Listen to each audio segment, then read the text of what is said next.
खऱ्या प्रेमाची गोष्ट भाग 3. काही वेळानंतर आयशाची आई जंगलात आली. त्यानंतर जंगलात एक खड्डा खणला आणि त्यात आयशाला पुरले. आयशाला दफन केल्यानंतर सावनीची आई मोठमोठ्याने हसू लागली आणि म्हणाली, आज शेवटी आपल्या मार्गातील काटा आज निघून गेला आहे.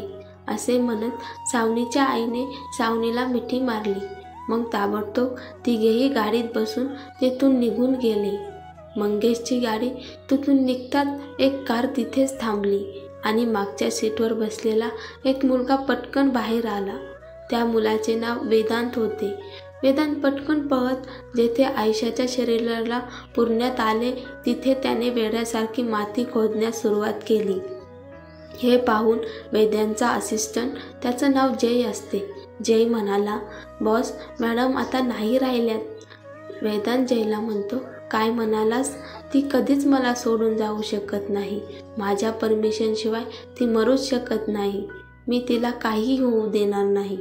ती फक्त आणि फक्त वेदांत राणेची आहे. ती माझ्याशिवाय एकटी मरू शकत नाही. इतके बोलताना वेदांतने पुन्हा वेड्यासारखे माती खोदण्यास सुरुवात केली. काही अंतरावर आयशाचा आत्मा हे सर्व पाहत होता. तिच्या डोळ्यात अश्रू होते.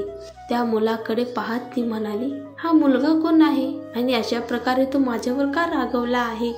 आयशाचे शब्द ऐकून असे वाटले की जणू तिलाही माहीत नाही हा कोण आहे.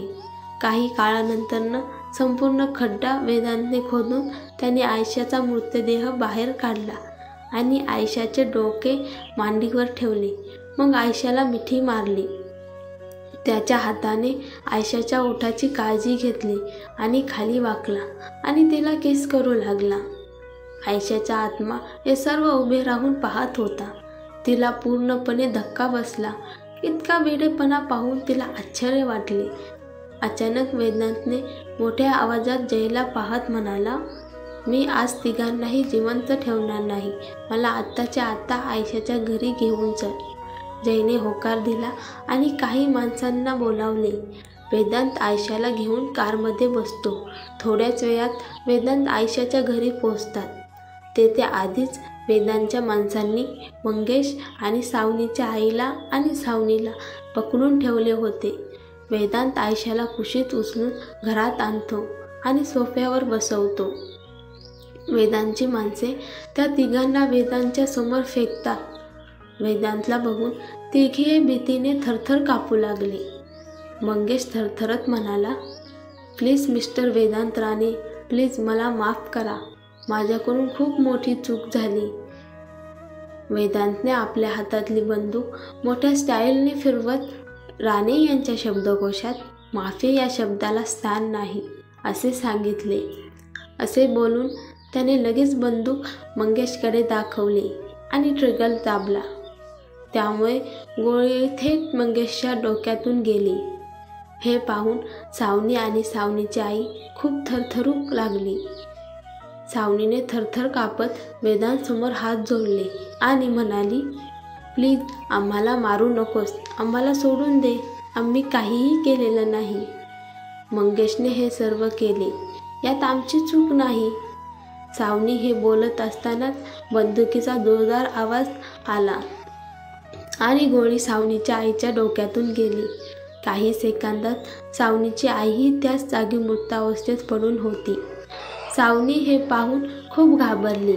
ती तेथे पडलेला चाकू उचलते आणि वेदांतला मारायला जाते. वेदांत तिच्या हातातून चाकू हिसकावून घेतो आणि तिच्या पोटात घुसवतो आणि म्हणतो, हीच तुझी शिक्षा आहे. सावनी पण मरून जाते. बाजूला उभा असलेला आयशाचा आत्मा हे सर्व पाहत होता. आता आयशाला बरे वाटू लागले होते. आयशाची नजर आता वेदांतकडे पाहू लागली. वेदांत जयला म्हणतो, मी आयशाला घेऊन जातो. तू ह्या घराला आगीत जाळून टाक. वेदांत आयशाच्या शरीराला उचलून घेऊन जातो.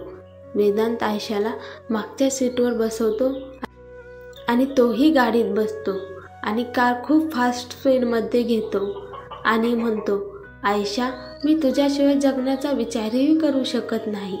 तू जिथे आहे मी पण तुझ्याकडे येत आहे. एवढे बोलून वेदांत बंदूक डोक्यावर ठेवतो आणि ट्रिगर दाबतो. वेदांचा श्वास थांबला होता. कार दरीतून खाली कोसळते. हे सर्व आयशाचा आत्मा एका बाजूला उभा राहून सर्व काही पाहत होता. आयशा मोठाने किंचाळली. एक माणूस तिच्यावर इतकं प्रेम कसं करू शकतो की तो तिच्यासाठी आपला जीवसुद्धा देऊ शकतो? याचं तिला आश्चर्य वाटलं होतं. आयशाचा आत्मा ढसाढसा रडू लागला.